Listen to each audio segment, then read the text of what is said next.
Paul, if you're ready, we've got an atheist caller we can start with who wants to disprove a general God.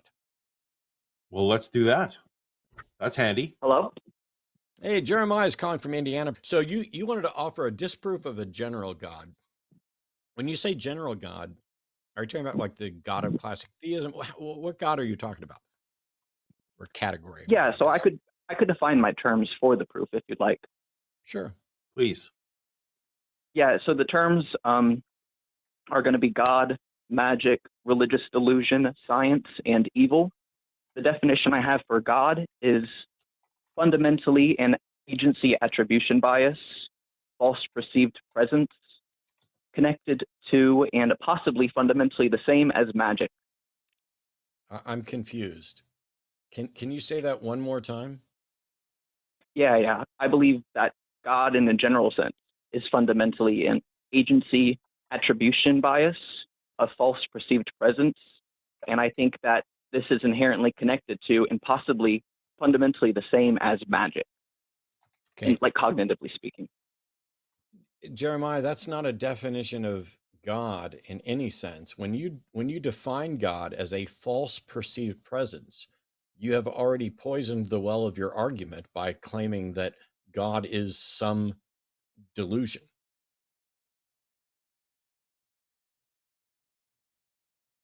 I see what you mean because I can't do that in the definition of it itself.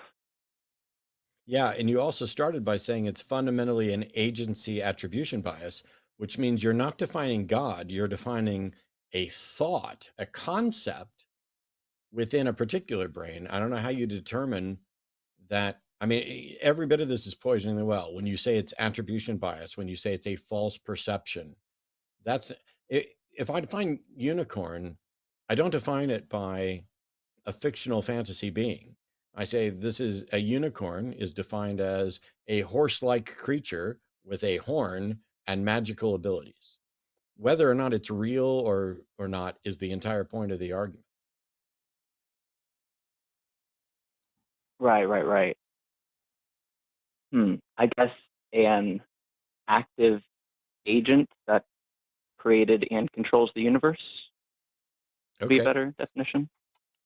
So That's God is an closer. active agent that created and controls the universe. So not a deistic God then. No, not a. It's hard for me to say not a deistic God because Well, I feel like a deistic God by definition is non-interactive. It doesn't interact with reality in a detectable way. And even if a deistic God created the universe, that doesn't mean that it still exists and controls it. So as soon as you say created and controls and define it as an active agent, you're making it distinct from deism, right? Is that what you're getting to, Paul? That's what I was. Yeah, I was just wanting to okay, then yeah, clarify. then I do bring up in my argument deism, like that approach, but I guess no, for the Okay. sake of my general argument, I would be ignoring Yeah, deism. fair enough. Fair enough.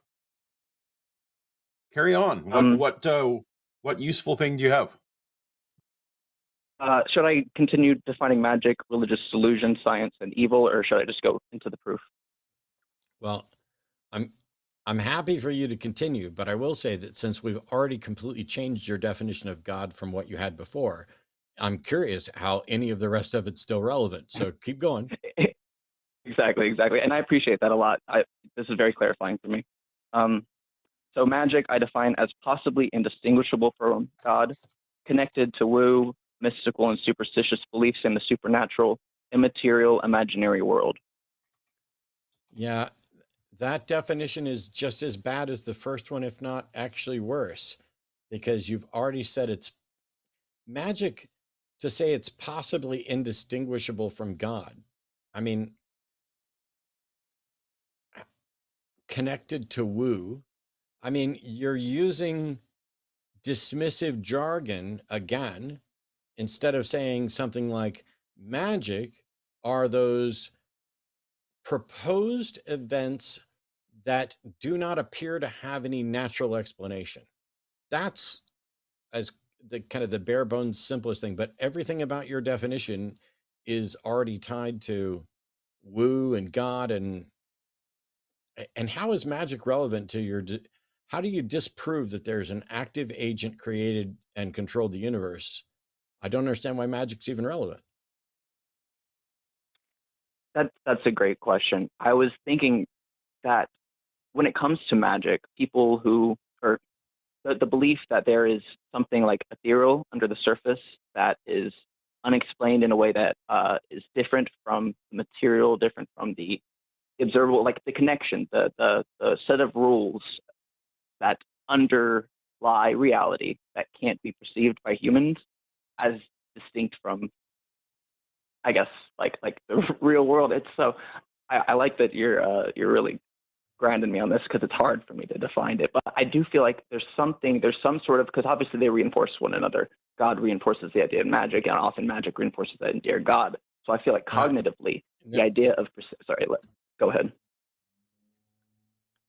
you've got linked connections in your brain that you keep going back to that aren't remotely justified.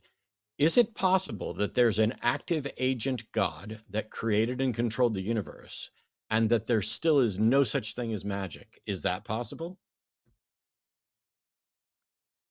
I don't think so. Why not? An active God that created the universe based on how it could have created the universe, it seems like it would need to be through magic.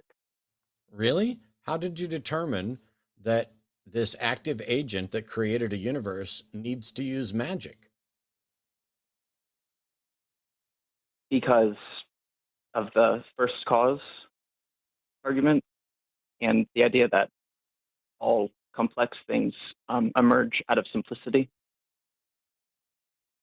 Okay, so nothing in what you just said has anything to do with magic, nor is it anything that I think I would accept or is relevant. You're basically saying that God couldn't create, there's no way that a God could create a universe without using magic, and you've only defined magic as woo. In your How do you definition, go ahead, Paul? Sorry. I was just saying, to speed it up. I mean, in your definition, would you be able to substitute magic for non-material actions? Yeah, Would I your could say that. Okay? Because I think that's a far less problematic than Matt definition that Matt gave you. You know, without getting into, again, you're poisoning the well with all of those. The more specific you're getting here, the less relevant you're also making it to theists who say, "Well, that's not what I think." So you want to. And I do apologize. I didn't want to make it seem like this was fleshed out. I wrote this like an hour ago, and I saw that you guys had a show, and I wanted to, just bring it to Okay. you. But I Well, really appreciate that you guys are digging into it. you should go off and restart and compare it to other arguments that already exist, because when you say, let's define God as an active agent that created and controls the universe, I'm not convinced that proposition is even falsifiable. And so what you seem to be trying to do is falsify something that may not be falsifiable. And so you need to first figure out, is my God definition even falsifiable? How would I show that it's false? And I'll tell you what will never work: saying, I don't believe magic is real, and I don't believe God could have created the universe without magic, because what you believe is completely fucking irrelevant. That's so true. I need to really base this in more like concrete definitions for sure. Anyway, Did I you? appreciate the call. Go ahead, Yep. Paul. I was just going to ask if you thought that you had a falsification criteria. Do you know what that is, and did you have one? Um, it was sort of a general scientific analysis of the history of religious belief, specifically belief in a god and magic, and the opposition to scientific progress, to human rights and dignity, and the conclusion that all complexity arises from simplicity. Therefore, the first cause of any universe would be something that was incredibly simplistically material, as opposed to an organism with the capacity to think, let alone like create things. When But you go it's off and research, you should look up divine simplicity. A lot of Christian philosophers have thought that through very much, and they would mm, argue the opposite, that a god has no moving parts. for example, and therefore is the most simple. It's simpler than a cell, for example, right? So, And um, also, God isn't an organism in the sense that you're using it. So, like in every one of your definitions that we've looked at, and this would extend to the argument, there is some sort of fallacy and bias in particular. Oh, this is, magic's bullshit, and this is bullshit, and it's all connected. Granted, your language is not as coarse as mine is, but fuck it. So And that's the thing go too, back. because I don't want to offend people. Yeah, I don't mind offending people. If they're more offended that I said fuck than that they are advocating for something they believe without good reason and then legislating what others can do based on it. I think they're the ones that are actually offensive, but I appreciate that anyway. So go back to the drawing board, compare it to a couple arguments, flesh out definitions. But here's the thing: seriously look at your definition of God and determine, is this falsifiable? Because if it's not, everything else you attempt to do is going to be a complete waste of time. If you come in claiming you falsified the unfalsifiable, you're just dismissed instantly. That's so true. I guess, yeah, getting to the point of what I guess I'm trying to disprove, what it actually is that I think is the issue. That's very clarifying. Yep. Thanks, Cool. Jeremiah. Go have Thank a you. great day. Thank you so much. Cheers.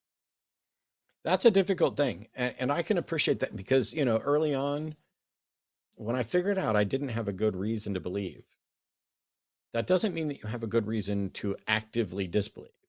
Saying I'm not convinced there's a God is not the same as saying I'm convinced there are no gods or that this God doesn't exist. Those are kind of two different claims that have their own burden of proof. And I started writing a book to kind of show that at least the Christian God that I had believed in could not be real. And I think for certain versions, that is almost trivially easy to do. But for the versions of God that most people accept, it's probably not possible even. They have this kind of how vague or nebulous was your God concept while you're believing? Mine seemed specific, but in hindsight, it was not. oh, for sure. No, the amount of claims that you can get Christians to agree to on the nature of even what like all knowing means and all loving for sure. Like so a lot of times we bring all loving along with us, but the Bible doesn't even really teach all loving if you dig into it. And what would that even mean? So yeah, every theist is. This is why we actually ask, what God do you believe in and why? Because we need to know what God, because every definition has its own set of assumptions. And even if they sit in the same pew on Sunday, they probably don't agree. It's so wild.